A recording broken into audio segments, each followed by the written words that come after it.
19 জুলাই শ্রাবণ মাসের 2 তারিখে দাদার জন্মদিন ছিল, তাই দাদাকে বাঙালি নিয়ম অনুযায়ী 5 রকমের ভাজা, ডাল, আলু, চিংড়ি পটল, কাতলা কালিয়া এবং চাটনি পাঁপড় সব কিছু দিয়ে দাদাকে খেতে দেওয়া হয়েছিল। এখানে বাবা দাদাকে আশীর্বাদ করছিল।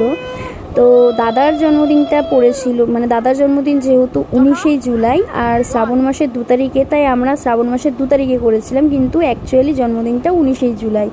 তোমরা কিন্তু দাদাকে সবাই আশীর্বাদ করো এবং উইশ করো দাদা যেন খুব ভালো থাকে, দাদা যেন সুস্থ থাকে, আর প্রত্যেক বছর যেন এরকমভাবেই জন্মদিনটা পালন করা হয়। এখানে বাবা দাদাকে আশীর্বাদ করে মিষ্টি এবং পায়েস খাইয়ে দিয়েছে।